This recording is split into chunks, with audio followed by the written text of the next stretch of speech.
United States House of Representatives, right here. You'll see 5 members of the Congressional Caucus chairing major full committees. 5. Maxine Waters, Financial Services. Penny Thompson, Homeland Security. David Scott, Agriculture. Bobby Scott, Education and Labor. And yours truly, Foreign Affairs. Good time to be alive. So I'm going to depart and turn it back over to these dynamic influencers, these dynamic leaders in business, so that they can share their wealth of knowledge for all of us to be beneficiaries of. Thank you, Denise. Thank all of you for being here. I love it when I come in here and see people here, and you're here just to get this knowledge. Just take it in. Let us rejoice, be better for it. Thank you all. God bless you.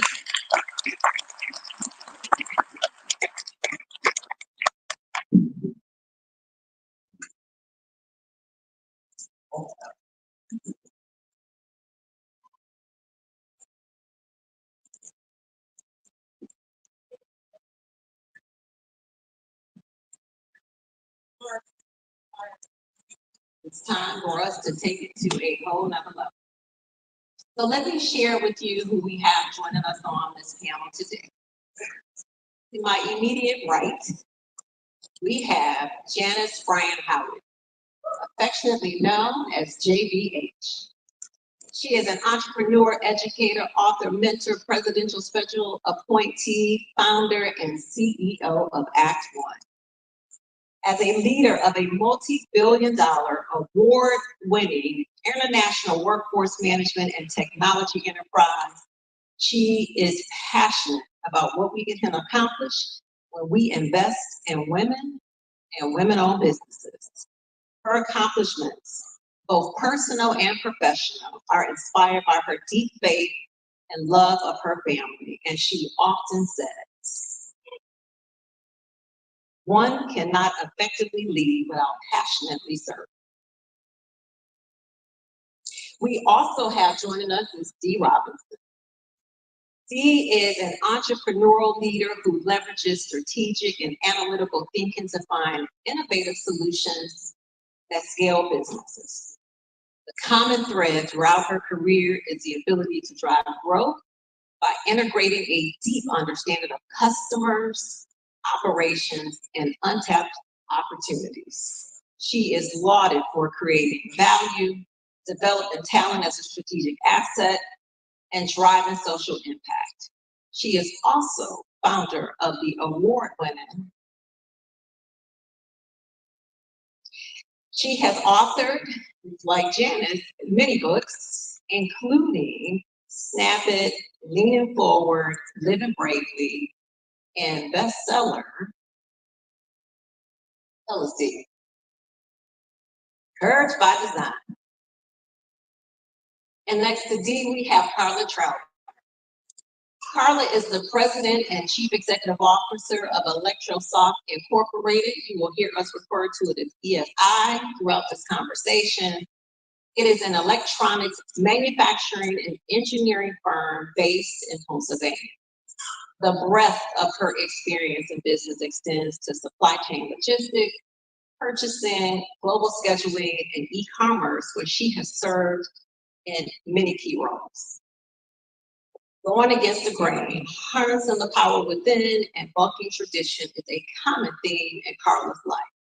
Her desire to create a family legacy is evident in her acquisition of ESI. She's an influential voice, and she cuts through the narrative of what is expected of a leader in her industry, setting a precedence for future leaders. And she too is an author. She has a book. It is called Dark, Dirty, Dangerous, Building the Vibrant Future of Manufacturing, and it happens to be an Amazon bestseller. And last but not least, we have Ms. Tanya Hicks. Tanya Hicks is an accomplished leader and trailblazer in the construction and energy sector. As the president and CEO of Power Solutions Incorporated, and the managing principal of Women Do Everything LLC. Tanya has made significant contributions in several male-dominated industries, women-dominated up here on the stage today.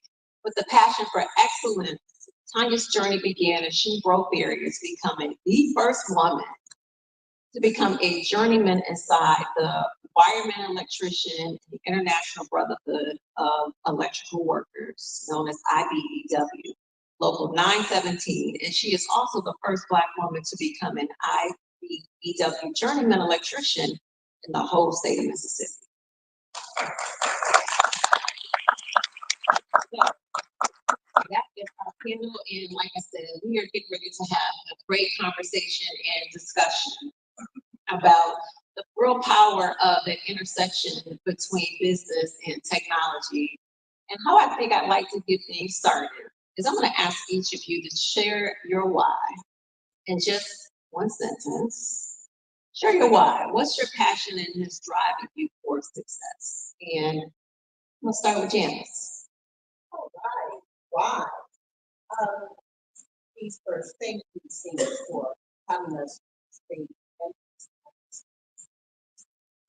It really is why. Let us have time.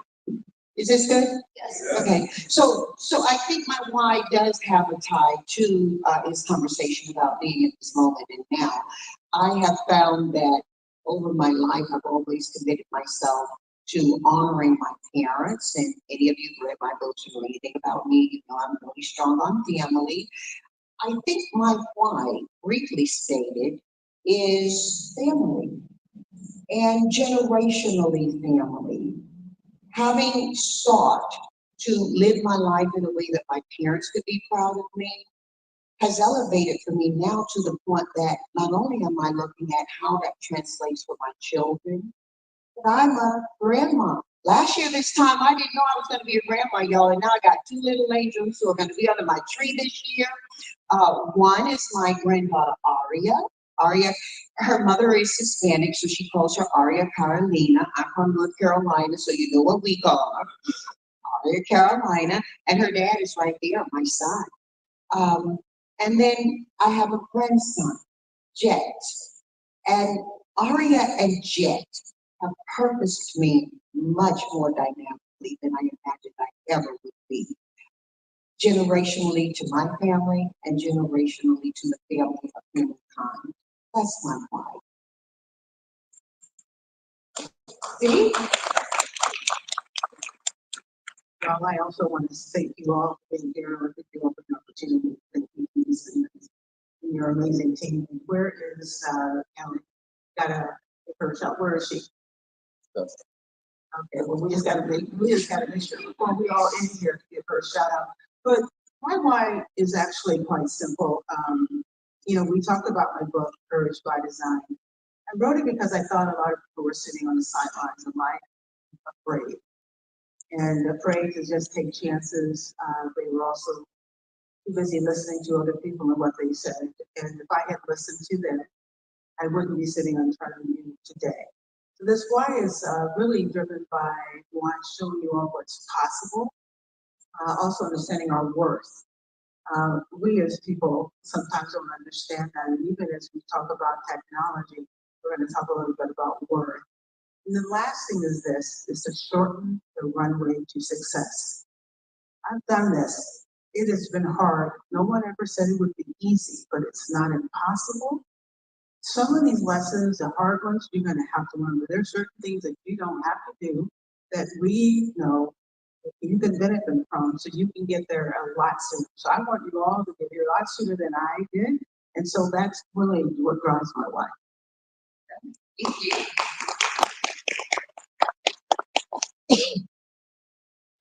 So my why is legacy, similar to that, but in a different sense.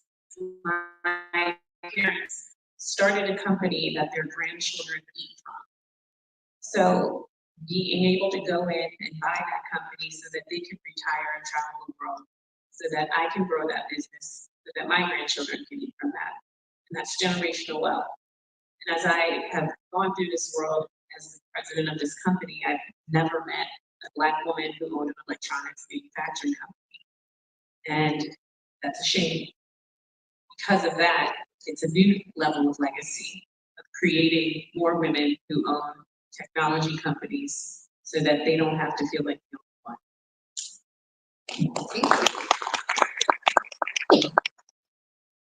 I would say my why is, ever since I can remember, I've been a big thinker and a big problem solver.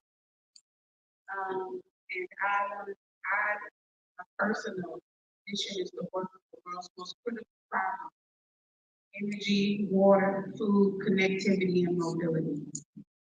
Without those things, our people will be literally left behind. And that's my goal. You mentioned also the first three ladies to my immediate right have books. Tanya is writing a book.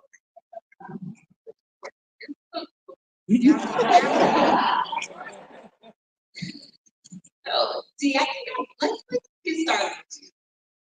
So, multifaceted organization. You have food, you have retail, right? You have spirits. I want to talk about spirits. Help us to understand the technology that is involved with the business that you run and how you're leveraging it to try to take your organization to even greater levels. Well, I want to start with one thing, which is sort of really get why we're here. Small and medium-sized businesses represents 90% of all businesses worldwide. We also employ or touch over 200 billion lives, and we also drive innovation. That's why we're here today, to think about the things that we can do in this world. And in this case of spirits, how many bourbon drinkers are there in the room? One, raise a hand. And then those who aren't raising hands, I know how to convert you, so we'll talk. But, you know, when I started this journey, one was just curious. I was a bourbon drinker. And then when I decided to become a craft distiller, I said, well, then why not make bourbon? But as I look at most of my businesses, I also think about how we use technology and digital. I said, if we're not using technology or thinking about a digital platform, we are not with. So even as I started talking to master distillers, considering the plans where we would actually make this bourbon and how we would succeed, first I wanted to go bourbon out of Kentucky. But then you have to think about bottling lines, the speed, and all of that. But what's fascinating right now for our brand is I am now leveraging customization, AI, and I have now a lot of an example. Labels usually are traditional paper. It can take anywhere from 8 to 10 weeks, sometimes longer. And now we have discovered a technology that allows you to actually create labels within a 2-week period. That's from start to finish. Not only that, I'm working with a few hotels. I am now customizing their bottles. And I actually am planning something for this beautiful election, because she will win. That she will win with us. But how we can create these wonderful labels that I can customize. I can actually now customize a bottle that would probably require me to go to Europe. I'd have to make it huge purchases, and now I can do that all through this technology. So it's a fascinating time, because I'm always trying to uncover what is out there. In technology, when you think about your company and growth, you know, when I say first of all, we always should think about whatever that number might be, I want you to think about it 5 times. But then I started thinking 10 times, and 10 times, the only way I will get there is through technology. But that's how we sort of started. There are many ways that we're using it, but this labeling process of way that our ability to customize the labeling process, the bottle, and the presentation is the thing that's exciting me most right now. Thank you for that. I want to, Tanya, I think I want to jump to you next. It's slightly different industry, being an electrical contractor, and who knows, as Dee has talked about some of that expansion, maybe we might be able to support her with what you do. But, and Tanya, I also know that you've mentioned that you are also looking to maybe build your own manufacturing facility. And so Can you share with us, how do you stay informed about the latest and greatest technology and how does that incorporate into the business that you do every day? Well, I grew up from very, very humble beginning. So I learned early on to keep my ear to the street. And now it's the energy shifting. So when you're connected to different people, being experts, and I'm also climate change expert, but you're around people that's all we're talking about is how to solve these problems, how to make the grid more resilient, how to increase productivity, how to increase energy. So that's all we talk about. And I have to admit, you send me things all the time. You can kind of look at this video. What do you think about this? I think it's being open about what you're trying to do. And a lot of times people are like, oh, don't tell nobody, like, ain't nobody, done thought about it. It's like, if you want help, you better tell somebody. Right? But you want to be selective about who you're talking to. And that's what I like about my partnership with seeing, letting them know I'm expecting. I have an OEM product, and I care about what my OEM needs of original equipment manufacturer. I'm interested in what they're using. So they're not automating their line, they're not using the latest technology. It's gonna put me behind. So that's why I love the automation of Siemens, because the teams that they have, they're passionate about helping you figure it out. Thank you for that. Now Carol, let's talk. So your business is a little bit different, and we specifically wanted to make sure we had different industries represented on here because technology is really that great equalizer. But Carla, so you have contract manufacturing, right? So there's a couple of things that you do, but can you tell us how do you stay informed and with that evolving technology and the complexities as you continue to bring in different clients who need your support as they do not have their own facility? So for me, because we don't have a product, we manufacture the products of other companies by contract. And so they'll come to us and we see things before they're even released to the marketplace. And so we're far ahead. We have to think far ahead on how these new technologies are going to be integrated and how we're going to build them. And most of the time we're working with design engineers who are intimately involved with that. They're in a lot of different relationships with chip manufacturers. And so just being in that environment helps us, as well as I've noticed that a lot of problems that we're having right now with, manufacturing's always been an issue with trying to attract talent. And it's pretty much a marketing issue because people don't think manufacturing is sexy for some reason. I think it's sexy, but really they don't understand what it is. Like the title of my book, Dark, Dirty, and Dangerous, that's people think, wow, you're manufacturing, but my facility is clean, it's light, it's quiet. Everyone's working independently on individual projects and problem solving, how to create and build these items that our clients want. So one thing that we do is we always think, okay, the issue is finding people. We've always had an issue with just putting an ad out. Let's think further upstream. Well, first we probably should have called Janice. We should think further upstream. Why is it that people are having a hard time with manufacturing? It's a marketing issue. We also need to look into getting research and see, well, who's the people that we should be targeting. And then we would then identify who we want from the new, so tomorrow's manufacturer individuals are going to be women, people of color, and immigrants. So we've been doing all of this wrong. We didn't look at technology beforehand. And once we integrated, it allows us to make better decisions. So once we were in the problem, we were able to realize how technology could help us. So sometimes it takes being in it to figure out where you're going to need a hand. Wow, thank you for that. And I'm going to go to to JVH next because you said we should have called her, but you can always call her now. So JVH, so you have an idea of, the industries that we have represented here, and as a CEO of your minority and women-owned workforce solutions act, what advice would you give these leaders on the stage and even in the room about workforce training and access to technology and that leadership? And understanding who they are on the stage, not knowing necessarily who you are. Some of those answers are going to be the same anyway. So thank you for that opportunity. First, I want to share with you something though.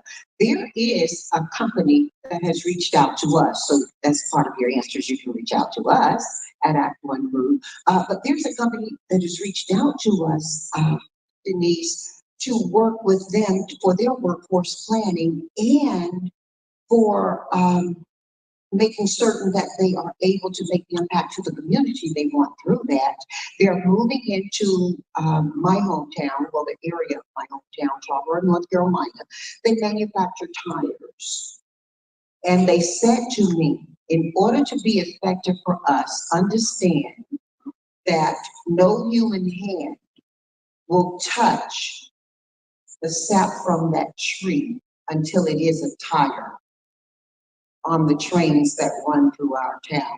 And these are huge tires, okay, for defense purposes and manufacturing purposes. And so you're right, you're absolutely right when you think about manufacturing and how work is changing and how we're all familiar with the idea of upskilling people. I think it's important for you as leaders, as CEOs. How many people out here own your own companies?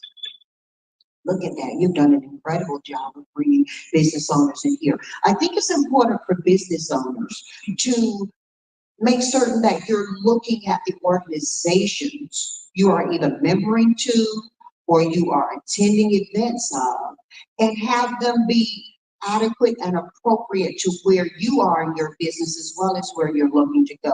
I know we all, what did Mary Kay say, fake it till you make it, and we all got our little things well, by faith. Okay, but faith without works is dead. So you really need to make sure as CEOs that the organizations you are associated with, the money you're investing for your people to upskill and learn are as relevant to where you are as they are to where you are going. Be honest about where you are, and you can make a better decision about how you do that. The other thing is to keep yourself growing. Now, in our organization, we say we stand on our feet. Freedom to innovate, write it down, excellence in delivery, and because everything and everyone matters, invest the time to understand. That's what you're talking about. That's what standing is working for all of us on the ideology of standing on our feet and understanding who you are, who your marketplace is, and who your customers are. And so not only is it important for you to invest your money in organizations that are going to be real for you, and many of them, when I started my company, I wanted to attend events and network with people who were in far higher cotton than I was. And while I learned a lot from that, I didn't earn a lot from that. And I see you guys nodding your heads, you've had that experience. So you've got to make certain that you appreciate how you can benefit from that. And then one other thing I'm going to talk about that these two ladies have hit on, and that is the importance of technology. You don't have to design all the technology that you make. I'm really excited about what I'm learning about Accelerator and looking at how it will move my organization forward. Now, we're a multi-billion-dollar company, thank God, okay? We still are small in our space. So you're nodding your head. You really have to make certain that you are, as a CEO, associating and investing in organizations that can help you from where you are to where you want to go. Aspirational engagement is fine, it's great. I do it too, okay? But you've got to be real about where you are. You've got to make sure that you're having your people grow. alongside you. Please don't be afraid to hire people smarter than you are. Your business cannot grow if you're the smartest person in the room every time.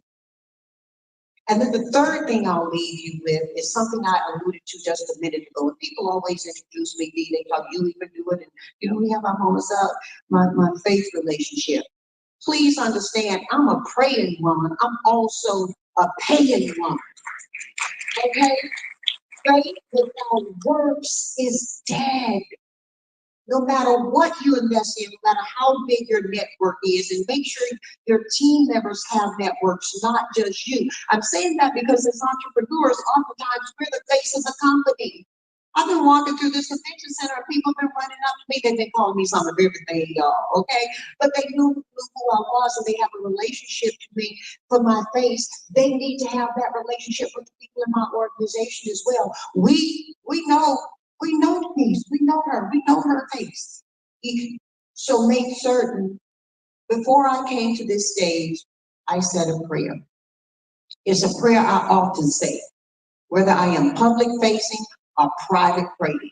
And that is, Lord, please let my mouth be a vessel for your voice. I think that's important for you guys as leaders. Where do you come from? A place of faith, from religion, or just faith in science? That my mama used to say, the more I see science, the more I know God. So I don't see those as, opposites. Make certain that you are not the only voice from your company, but that everybody from your company is speaking the same language, speaking it forward. I don't mean that culturally. I mean that inside of how you're developing your business out. You've seen the movie what is that movie? One Band, One Sound? No, Make sure your teams are walking in line. Okay? Thank you. Please, I'd like to interject. Thank you for that. Candace, that was perfect. So first of all, I love her prayer because oftentimes you do get up, I know I do, and I said, God, just use me. You see, I want to be that servant. And but she says something really important and something I had to learn, and I'm loving that there's so many entrepreneurs in the room. You don't have to create things from scratch. Sometimes we think we have to do it all, and we don't. And I actually, when I realized that I can actually tap into my partners, learn from them, leverage their technologies for our own company, that was really when I did start to see how we could grow. And so, this beautiful thing with Siemens, I'm in airports, by the way, so I thank many of you, because I'm a partner with Hudson, so I do restaurants and retail in airports. I see the technology. And then, Congressman Meeks also talked about airports and the opportunities there, and I've been blessed to also benefit from that. But I also say that I'm in those places because I did seek out strategic partners. I started learning from them, and then also understanding how I could also do what they do, or become great partners with them because we bring value, they have value. So Siemens is in here. This is the perfect partnership. And what also we have to understand, and we learned this most during COVID, supply chain got destroyed, but it was because of small businesses and the things that they couldn't do because they couldn't supply someone like Siemens. And so back to what I said earlier on work is understanding that we have something to bring to the table. But again, you don't have to do this alone. There's just beautiful things, and don't be afraid to go out there and partner with someone and learn from them. And that might be, again, the opportunity for when you spin off, do something great, or build a legacy business as well. And because I know one thing already about her business, and I've only read a little bit, and I just had a chance to talk to her. She took her family's business, she brought her into and technology, and she scaled it and made it bigger and better. And I'm sure the parents couldn't be more proud. And they're happy to be on vacation too. Dee, thank you for that. We've been having this conversation and talking about technology, and I think if people know Siemens, at least that name, and we're a global technology powerhouse, and there's a lot that we do, but we don't do it all, right? And so having partnerships with organizations like your own is so incredibly important for us. And Tanya, it makes me want to ask you a question. Because we talk about technology, but as a small and medium enterprise, sometimes you do not have as many resources. And so when you're trying to evaluate the technologies out there, sometimes it's overwhelming. It keeps you from doing anything because sometimes it can be so overwhelming. But Tanya, talk to us a little bit about how you start that evaluation for some of that technology that's out there. To be honest, I have kids. So my sons, they do everything tech, especially virtual reality. You see the goggles and stuff like that. And I think our kids make us better. They help us. It's like, I swear my sons are my mama's IT support. They hook up for everything. And that's where it kind of, even though I minored in computer science, I majored in mathematics at Central State University in Ohio. Thank you. Thank you. That's where my love for technology started. But just having kids kept me, like, what's this and what's Minecraft and why you building that and what you doing?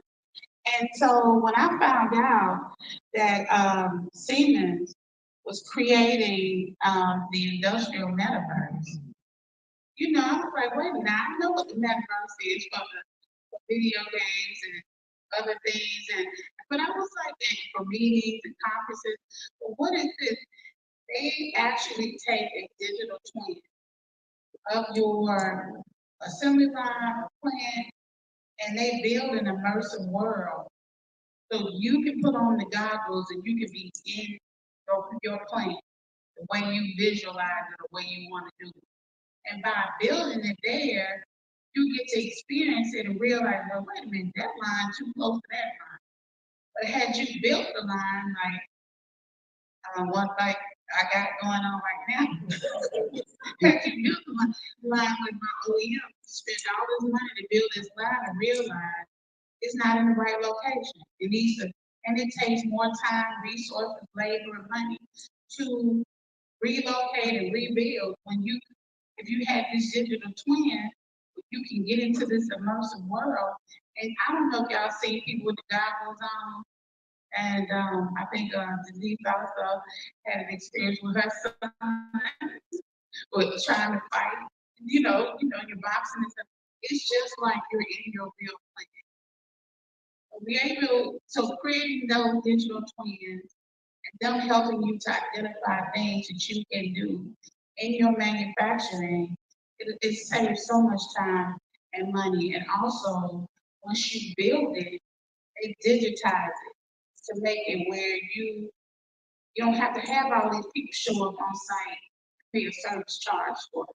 I know one of those companies that charge for those service calls as an electrical contractor. When we show up, each one of my guys is $195. That's a lot in the, for any manufacturer. And so when you have a virtual, they'll be able to work and repair and replace code on their assembly line without even showing up. And Tanya, some of these people may be more sophisticated than we are about how they look at working with a company like Siemens, or I'll be specific, working with Siemens. The idea is that it's going to be way out of your price range, or you're not going to be able to talk to Siemens. And hearing you, it sounds different. I know this isn't a Siemens ad, but we got to be real with people so that, they can hear what you're really saying.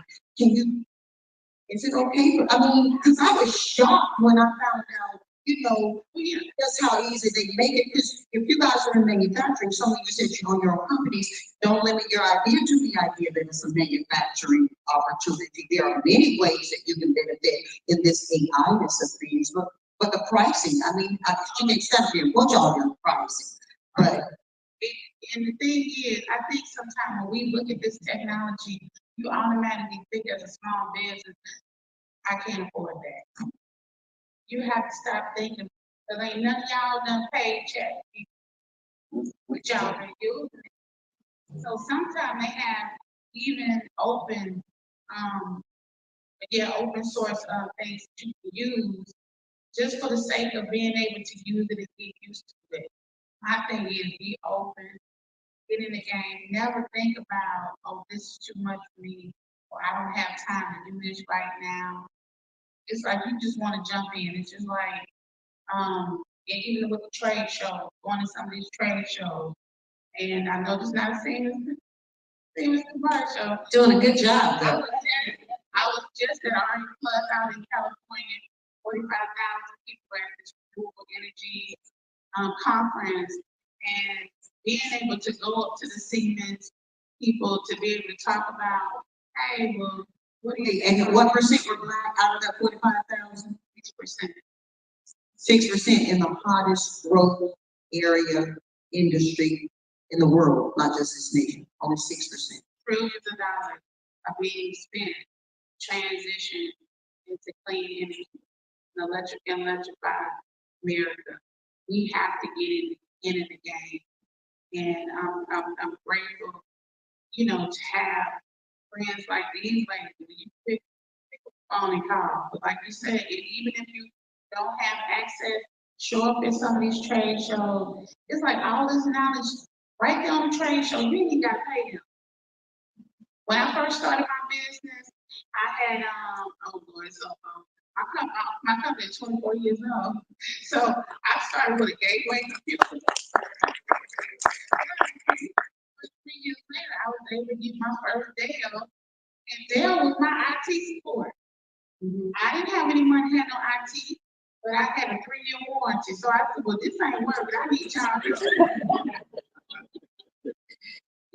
Yeah, but you just gotta, you'd be amazed how many people will be open, tell you what they did, and connect you with their resources. Nobody on this stage is lending their brand to another company carelessly, fruitlessly. I care very deeply when I associate somebody else's company out of my mouth. I gotta make sure that I believe in what I'm saying. And I think each of us up here are here because number one, there are not that many companies that are actually offering that kind of partnership to us. And when I say us, I'm not just talking Black, I'm not just talking female, I'm talking about innovators, entrepreneurs, and starters of business. And so really, if we don't gain anything else from here, we gotta gain the understanding that this is a place that is for real, right? Each of us have had for real relationships here. Thank you for that. And I will tell you, although Siemens is absolutely a large enterprise, we made the investment and wanted to have this conversation around small and medium enterprises because we are interested in continuing to build relationships with small and medium enterprises. And I do want to point out one of my colleagues in the audience because she is the head of our supplier diversity program. Natasha, wave your hand.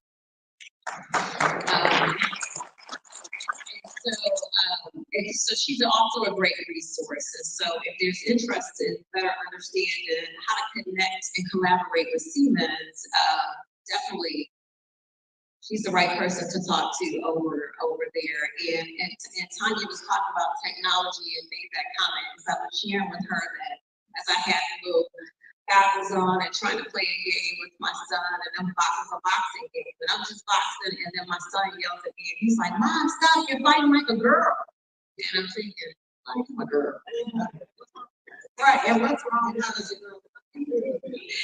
But it was pretty comical. But it is. I mean, technology is so important. And Carla, I want you to come into the conversation again and tell us about some automation solutions that you think could be tailored to the specific needs of a small and medium enterprise. Does it ever seem overwhelming or a little daunting to try to have conversations with some larger enterprises? It definitely is. To your point about cost, that's always a big concern. Not just because you think Siemens is a large company, and now that your outreach to let us know, hey, small, medium-sized business, it's an inviting invitation to gain more knowledge. For my company, especially now, a lot of big companies that we do business with have pushed all of our terms out, net 60, net 90, and then even then they're slow to pay. And cash is the lifeline for all of our businesses. So if we don't have money, we still have to float our AP, we have to pay all of our employees, and sometimes we get paid last or at all in many cases. So we need technology so that we can find ways to bring in more customers, bring in more innovative ways to drive growth in that business. One thing that we did is we realized that as a manufacturing company, and honestly, as a Black women-owned company, they're like, really, do you really have a manufacturing company? So we put a dollhouse model of our company on the website, and it's a VR ability to do a tour from your phone with some VI goggles or just from your computer to see that we are real and you can walk through the facility. So that was an inexpensive way to use technology to show that you're real, because people do stalk from afar before they approach. The other thing that we did was we were looking at ways, we had collected all this data. We made something in order to make sure that we are using our time wisely because we sell time. Well, what happens if we, how do we know that we're doing a good job? All that time that we're collecting in our data is really a trailing indicator. We need to know if we're losing money during. So we decided that we wanted to integrate all of our systems. So you think of a world-class organization, it is a company where all of your systems are talking to one another in real time, and you're able to glean knowledge to help run your business better. Now, I don't know how many people have companies that are already doing that, but it's really hard because your software is not built to talk to one another, especially when you have your accounting software, you have your banking getting downloaded. For us, we have our ERP system that's running. There's other systems, and they're just not designed to talk. So you have to bring in someone to help you with your vision so you can make those real-time decisions. Now, real time is still slow. How do you get better than real time? That's when you integrate AI and machine learning. So now it's taking the data and it's telling you, okay, this, after a while of really analyzing it and picking up patterns, it's able to tell you that, okay, you're gonna lose money on this job, so you need to stop and let's figure out what the problem is. Or every time you work with this customer, there's a pause in quality for some reason, or there's a lot of damages on this particular pin or term or connector that you're working with. So now we're able to make smarter decisions with how we're spending our money. So when we're trying to figure out where to spend money, where to spend our time, it's on making the process better on the front end. Thank you. I also want to add, even I think people saw Mr. Cook, that Tim Cook, that when he introduced the new Apple phone, Siemens also, and all manufacturers, have where they unveil every year the latest thing that they're doing. And I watch them every year. I watch Microsoft, their CEO. I see. I watch multiple manufacturers and to see where they're going and how I can utilize it. I'm taking an entire division of my service team virtual, mainly because they baby boomers and they retiring. It's a joker in my company that they feel like if they die, I'm gonna reach over in the casket and say, "Can you go see such and such before you leave?" But the truth is, they're taking so much knowledge home with them. Their knees might not be the same, their back might not be the same. They can't climb and do the things that some of the younger guys do, but they're sharp as a whip and they love what they do. And so I'm utilizing AR, augmented reality, with the HoloLens in order for them to work virtually. We are like to say, we're the electricians' electrician. Different teams call us all the time, and using the industrial metaverse that Siemens CEO, the global CEO, introduced, my team will be able to work on their systems virtually, no matter where they put it. And that's what I love about technology. And they love the fact that now they'll be able to go home and be able to still work in their retirement part-time virtually, and also train apprentices virtually as well. She brought up a good point about the aging workforce that I think technology helps us solve, that we're working on at my company. And that's, we're trying to, we've had a lot of young people over the summer, and we took a lot of processes that the older folks that are about to retire know very, very well. And we're creating our own GPT within our company, so it's closed. Nobody can put stuff in that's garbage, because a lot of times we've heard about the guy who did his closing argument on ChatGPT. It pulled all these wrong cases that didn't even exist, and he ended up getting disbarred. So by doing it an internal GPT model, our idea is that whenever somebody has a problem or a question, we save time within the facility because we sell time, because everything, we're controlling the information. So if they want to know if this is a good crimp or is this a good solder joint, and they're still learning, or even if it's just some institutional knowledge, they're able to pull it from that GPT right on their app and get the information that they need, because we've created it and we're trying to maintain that knowledge flow. Well, I want to just add something about GPT, and there's these biases in it. Yeah, and so Carl and I were talking about this earlier. But again, it's also another reason why we have to be engaged in technology. We have to participate. And those models that are there are influenced by your inputs as well. Now, she's done a great job by controlling it. But these models are also not been built by folks necessarily of color. So of course there's biases there. But that's also another opportunity for all of us to think about what role we can play. And when we're talking about the limitations, and I think about them as what I call the 3 A's. First of all, you have to just have an awareness of the technology that's out there. And when she talked about when I was going to trade shows, in fact, the technology I now use for my bottling, I discovered because I was in search of something. I didn't know what it was going to be, but I knew I would find something. But you have to be intentional about the thing that you want. And if you want to embrace technology, you have to say that that's just the way I want to live. And then the other A is affordability. And again, there's a fear that I don't have the ability. But there are programs, and Siemens, think about this, they've made a huge investment. They've actually improved the ROI on that investment by making sure they share it with others. So it's just a win-win.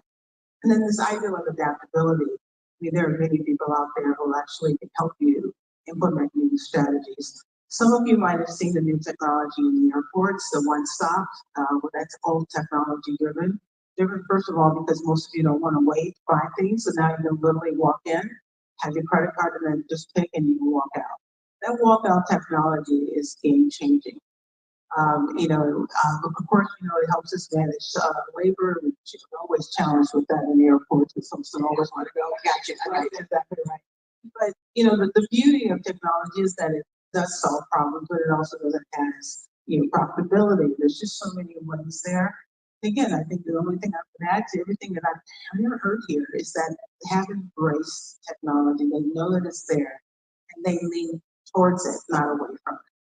How many people here, and a lot of hands went up as business owners, how many people here have businesses that are doing over 50 million a year, 20 million a year, 10 million a year, 5 million a year, $1 million a year?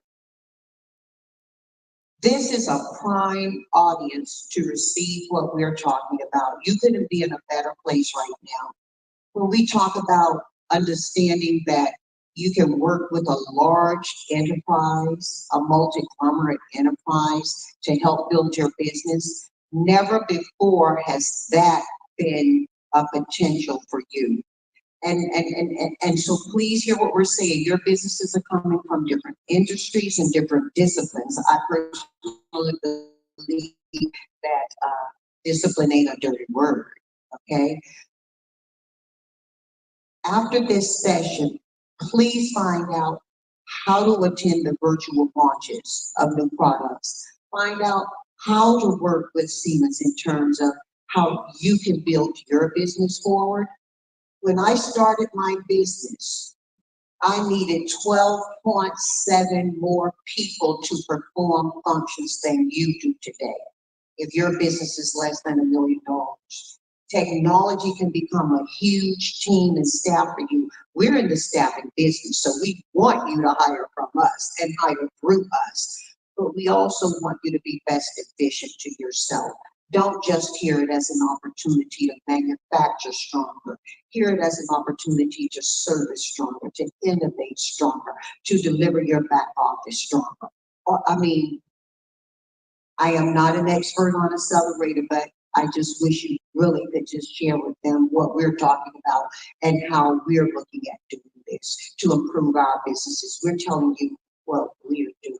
Thank you for that, Janice. Well, I tell you, unfortunately, we have come to the end of our road in this session today.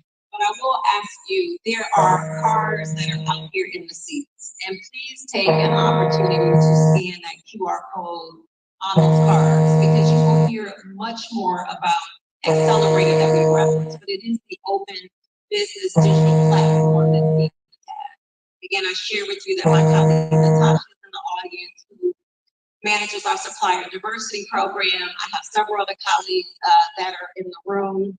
But thank you, ladies. So to Janice, to Dee, to Carla, and to Tanya for all your great words and wisdom that you shared with us here today. So again, you are also incredibly important to us. Again, we have this session that was dedicated to small and medium enterprises for a reason. There is a huge interest, and it is so important that you look for these opportunities to partner, meaningful partners, and collaboration. So with that, I would say thank you again for joining us this afternoon.